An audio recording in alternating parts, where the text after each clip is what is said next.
Well, you know,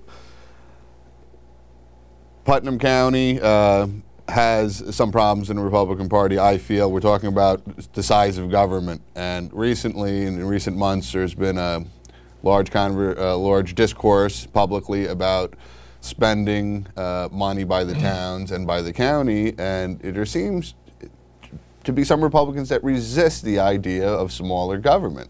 They're not to single anybody out, but that's kind of against what Republicans really are about, isn't it? Well, you know, there's a couple of problems. One, the major problem, which I just want to get in here, and that has to do with, is the schools. The schools are where you're paying your taxes. The largest amount of taxes you pay are schools. And I ask people, going back to 22 years when I first started as chairman of the town of Carmel, do you vote in the school board election? Most of them say no. I said, but you're coming, you're calling me up, you're complaining to me, you're complaining to the congressman, you're complaining to the senator, the assemblyman.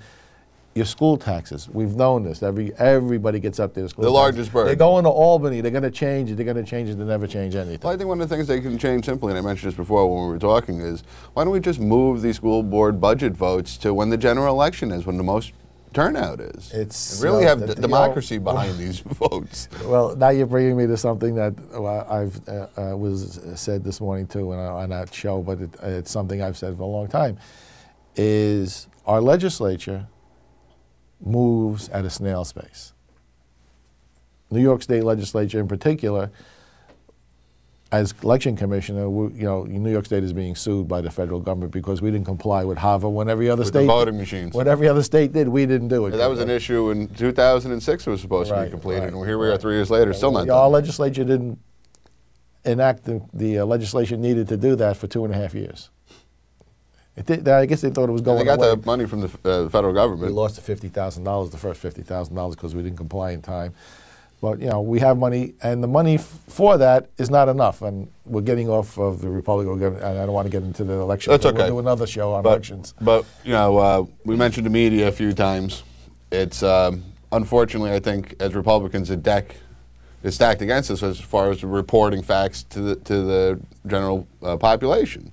As a Republican chairman of Putnam County, how big of a problem do you think this is locally for Republicans? It's a major problem because we only have one daily newspaper, which is ultra to the left. I mean, they cover 3 counties: Westchester, Rockland, and Putnam. Westchester's Democrat now. Rockland's basically Democrat. I mean, they do a great job over in Rockland when they're outnumbered like 5-6 to 1. But they do have some, you know. Like do you think that the media in Putnam County has an agenda? Oh, absolutely. I think the agenda is to turn Putnam County into a Democratic county like the rest of the area they cover. Now, we're running out of time, but I'd like to mention something somebody had mentioned to me last week, rhinos, which are people that are Republicans in name only. Right. We, you know, what I see now, and I'm into my, what is that, 7th term as chairman. I've done 12. I have 2 more. I just got elected to 2 more. Is we now have people who register as Republicans because they know they need to be a Republican to get elected. I don't know how much of this is engineered outside of their own head, but then they go and they primary on the Republican line. Of course, they get the Democratic line because they were the old friends of the Democrats. And then they try to, you know, and this is a problem I'm facing. And I know I get beat up a lot because I will not support anybody once they go and get the Democratic nomination. I've actually sent out letters to registered Republicans in town of Carmel saying, this guy, you know, is taking the Democratic line.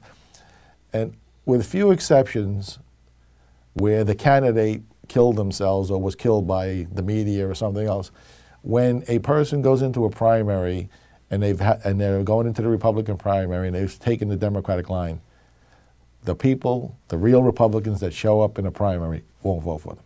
They're not going to tolerate it.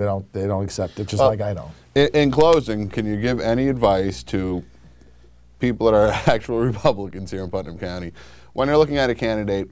What should they do? They have to look at... What questions should they ask themselves about this candidate? Is this... First of all, you know, and sometimes it's just conjecture or your own feelings. Is this the person you like? Do they seem like they're telling you the truth? what are their ideas? You know, we tell candidates, make sure, you know, all your background is out there, because we love getting surprised. And just like our new president, I mean, he's been surprised, nominates these people, and bang, well, guess what happened?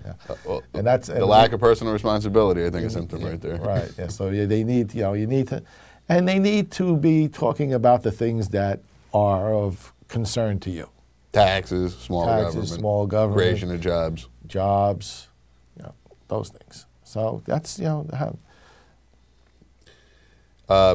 In closing, the prospects of regaining control nationally for the Republican Party all depends on this bailout. Definitely, the president has put his, and you know, this has been said by people higher than me, higher pay grades, as I call it. People, but it's above my pay grade. But people have, you know, if he's put his whole administration on the line with this bailout, and if it fails, I think we're looking at a new revolution for Republicans. Just like back in was it the 105th Congress when Newt Gingrich came in and Sue Kelly and everything. Right. Sorry, Tony, we're out of time. Thanks. You come back and talk to me again? Absolutely. We should do one on elections, too. Okay. Thank you for watching County Reports. I'm your host, Philip Marin.